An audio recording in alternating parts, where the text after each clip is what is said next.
Hello everybody, I'm gonna show you a AI game I'm gonna tell you how to play. You will have to use your head or hand to bounce the ball, but not let it fall to the ground. Don't let it touch the green line, otherwise game will be over. So, look at the code. So, I added a score also.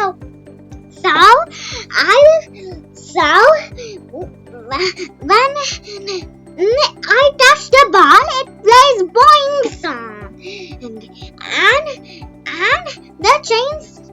and the score changes by 10.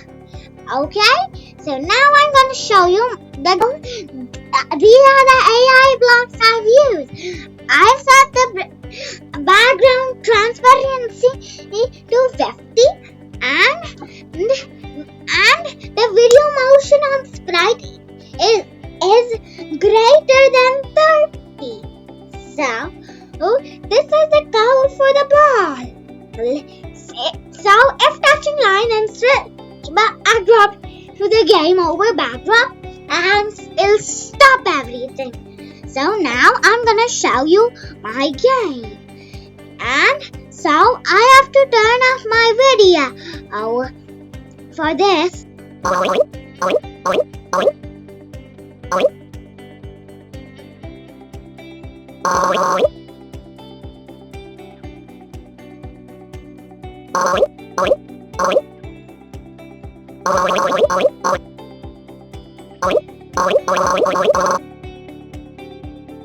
So this is how you play the game. You can add more balls, make the ball smaller, and even make it more difficult. You can make the ball smaller and make it really small so that the players can't see it, and it'll be really difficult. So, hope you enjoyed it.